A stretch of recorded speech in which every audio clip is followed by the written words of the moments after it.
G'day footy fans, welcome to Footyology's Rounds of Our Lives, a showcase of the best, worst and wackiest of our game's great past.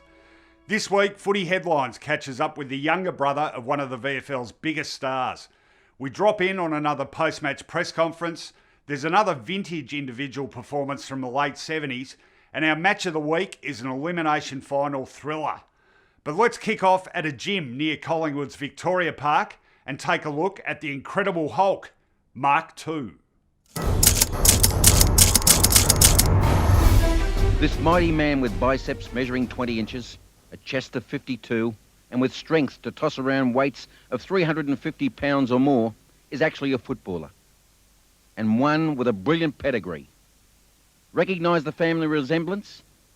His name is Rene Kink, the 22-year-old little brother of the Incredible Hulk, Rene Kink, who for 3 years has been battling to overcome injuries and forge for himself a league career. About 12 months ago, the 6'3" giant discovered bodybuilding. It was to strengthen his limbs for football. But look what's happened. The Collingwood under-19 and reserve player could be a future entrant in the Mr. Melbourne, or why not Mr. Australia contest. He will decide where his sports future lies at the end of the year. Meanwhile, he'll continue to work out at Muscle Australia Gymnasium in Collingwood, not far from Victoria Park. Magpie coach John Cale hasn't seen him for a while. He'll be as shocked as I was. What a mountain of a halfback is Rene Kink.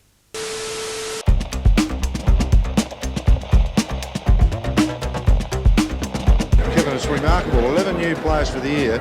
You had 6 first-year players out there tonight and 3 second-year players. Remarkable performance. Yes, and of course, Tony Free wouldn't have been counted in that list, but he played 10 minutes of senior football last year, and David Honeybun hadn't played senior football for 4 years. So in all, I suppose, in essence, we had 13 first-year players this year and a number of young boys who only played 1 or 2 games. But that's the future of our club, and you know, we're really looking forward to next year. I know the players are even looking forward to pre-season. An amiable chap is former Richmond coach Kevin Bartlett, and good of him to let all the kids from the neighbourhood help him conduct that post-game interview with Malcolm Blight. Let's head now to Arden Street.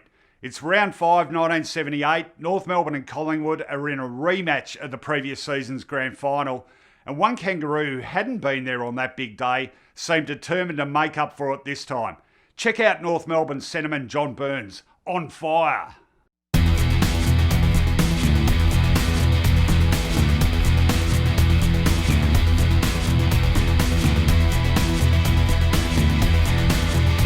Ball punts away for the favours, Darren Schimmelbusch. He picks up a short pass, not a good one, or was it? It just got there, and John Burns will try and kick his 3rd goal for North Melbourne. And this kick by Burns, holding up in the breeze slightly. A chance for Burns! And Burns takes the mark for North Melbourne. Difficult shot. The angle fairly tight, as you can see, but a very talented player with the ball. Kick from Burns, there's no mistake about that one. On the left foot is Blight. A short passes to John Burns, and from this position, Burns kicked a goal in the first quarter. Burns has kicked 5 goals, and as I told you, one from about the same spot in the first term. This one's a bit high. Is it getting there or not? It's close! Coming through is Ray Shaw, can't take it. Tapped out by Nettle Calder, John Burns. He walks around the pack, swings back on the left foot. Could he get this one?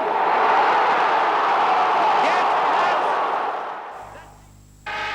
What a ripper! What a ripper! What a beauty! Yeah, that's a beauty. What a screamer! Oh, what a star! He's a star. You're a champion. You're a whacker!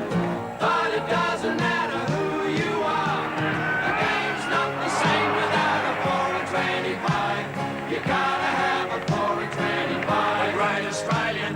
You gotta have a 4 and 25. Time for our match of the week. And as a bomber, this one is a bit tough to speak about. Essendon and Fitzroy played in 3 elimination finals over an 8-year period, and the Lions won all of them. This is the most famous of those, though, a typically soggy and wet Waverley afternoon in 1986. A tough slog decided in the final moments, and once again, with the Dons coming out on the wrong end of a deal. Let's go to the action. Donnell, as the rain really teams down now. A lot of fumbling down there. Essendon had possession and gave it away too easily for mine. Picked up by Loken. That's getting heavy now, that rain. Harris in front. Now having a shot was Barwick. And Barwick's put it through. Yes, for a goal. In the rain. Barwick second, and a valuable one for the Lions. 5-6 to 4-4 at VFL Park. 36 plays, 28. Gets clear of Loken.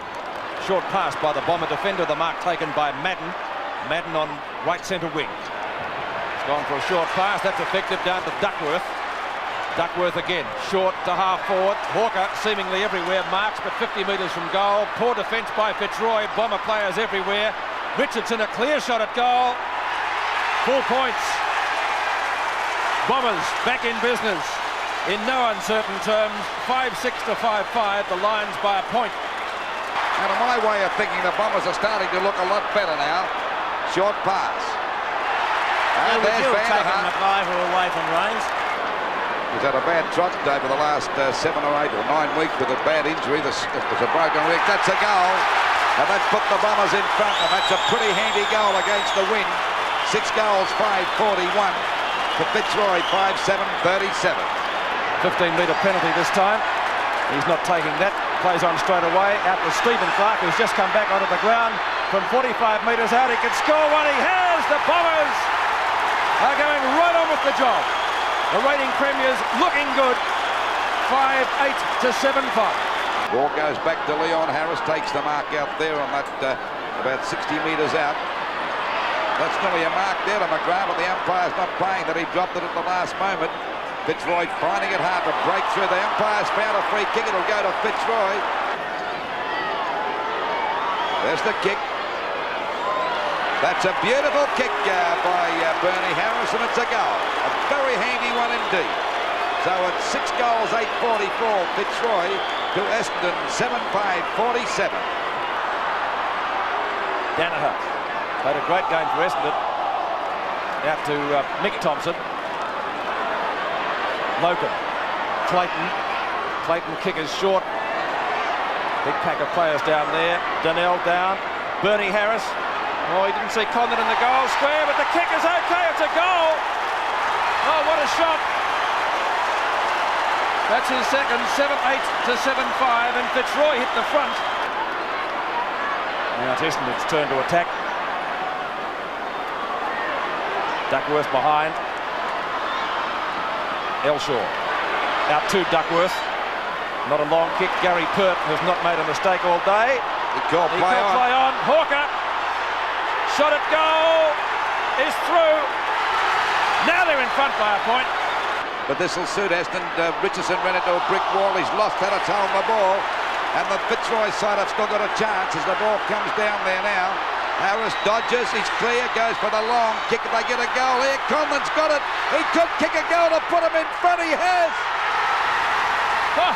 They're in front. By a point. By a point. And they might have won the game here.